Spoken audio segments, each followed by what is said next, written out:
Entonces luego venís aquí y os damos una camiseta. Los papitas y demás os los dan. Yo acabo todo siempre, pero claro, acabar. ¿Y la programación? Exacto. ¿La programación esa de ahí? La programación es de todo, es de aquí, de todo lo que es el festival, porque no solo está Fideo, que se llama este, ¿vale? Esto es el centro de operaciones, ¿vale? Que es donde pasa todo. Y luego, pero luego hay un espacio como formas, claro, hay actividades por aquí. Luego hay un concierto de rock que se va a seguir en el patio Princesa, que también es muy bueno. Está en la calle Morocey, hay un descampado de 8 Te dejamos todo en Santiago. No vaya a ser que te pierdas.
Es que me ha dicho, creía que eres una amiga mía.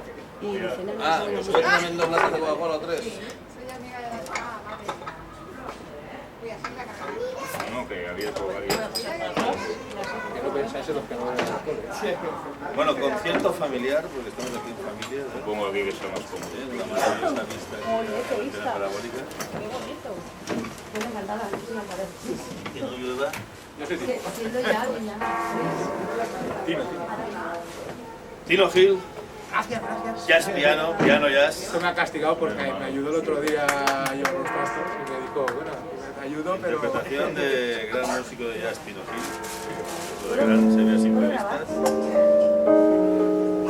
vistas de la Valencia antigua.